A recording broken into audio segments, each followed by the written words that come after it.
So hey guys, and welcome to another video of the Random Watch Dude.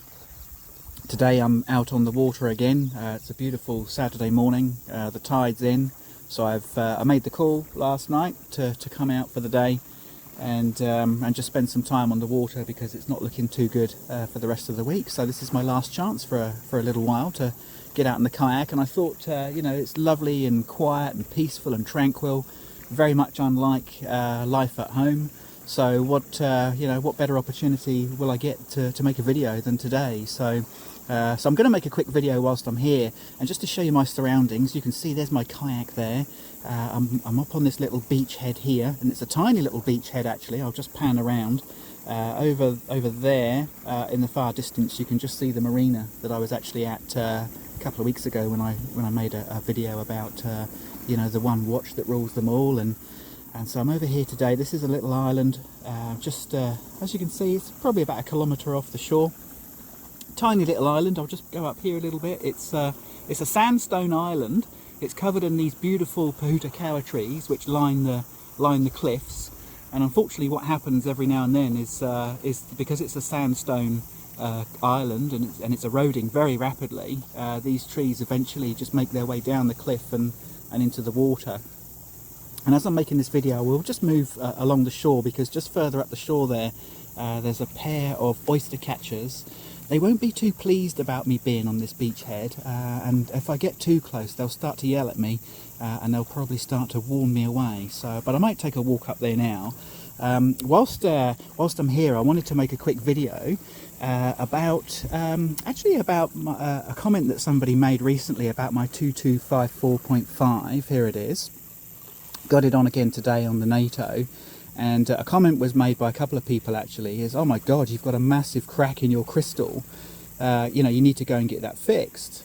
And I thought, no I haven't, and I looked on the video again and I could see what the problem was. Is because I'd been using this watch for paddling and got it wet, obviously, like you do, you know, it's a dive watch, it's designed to get wet. What had actually happened was that some salty seawater had got onto the lens, as it does, and then it had dried, and it forms like and you can see it on here actually, it just forms like a crusty, you know, coating. Now guys, the point of this video very briefly was making the point that when you're out on the water like I am and you get your watch covered in salt water, the last thing you want to do is start wiping the lens of your watch. And this goes for any watch, and any, whether it's sapphire or just normal hezolite, is be very, very careful when you're cleaning your watch, when you're wiping your watch, because actually that's the easiest way to pick up micro scratches, not just on the glass but on the body of the watch. Now there's the oyster catcher over there. I'll just see if I can get a bit closer. You might hear him before you see him on the video. Yes, he's seen me now, and there we go, he's not very happy. So I'll just see how close I can get. Hello. Let me just see if I can zoom in. There he is. So there's a pair of oyster catchers here. He's hiding behind that log, hoping I can't see him. But there's a pair of oyster catchers here, and the other one's just over there. They're black with an orange beak, and he's just gonna tootle off and see his friend now. Beautiful birds. I certainly wouldn't want to get on the wrong side of that beak. There he goes. Now I think they've got chicks over there somewhere, because the island I was on last week, there was a mating pair of oyster catchers there, and they actually had chicks. And if I can, I'll figure out how to do it. I actually took a video of those chicks, and they walked right past me without a care in the world, right past my feet. Anyway, I'll carry on, guys, and I'll just move back the other way because they don't really want me to be here. And I don't blame them. Who'd want me to be here making a video about watches, you know, when you're trying to raise chicks? But my point is, guys, that the reason I don't actually remove the film that builds up on my watch, I'll just get back in the sun so that you can see it a bit better. The reason I don't actually remove that film is because that's how you get micro scratches on the lens, guys, particularly in salty water. Very easily done. So I never rub, even though it's very tempting, you know, to clean the watch. I never rub it. Because, especially with watches that have the anti-reflective coating on the outer crystal, never rub them.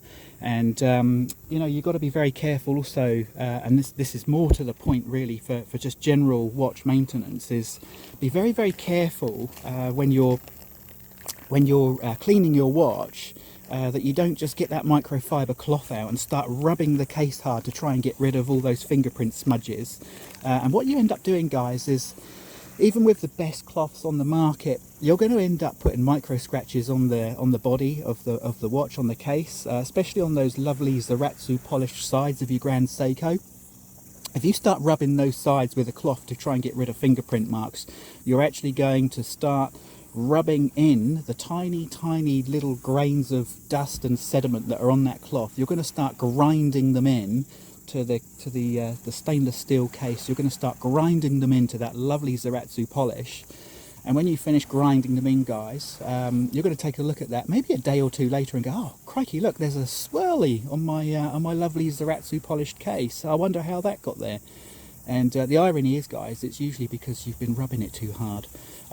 So my mantra, I guess, you know, with maintaining, you know, the aesthetic of your watch and keeping it clean, is I tend to actually just, you know, with fingerprint marks and smudge marks, I just leave them.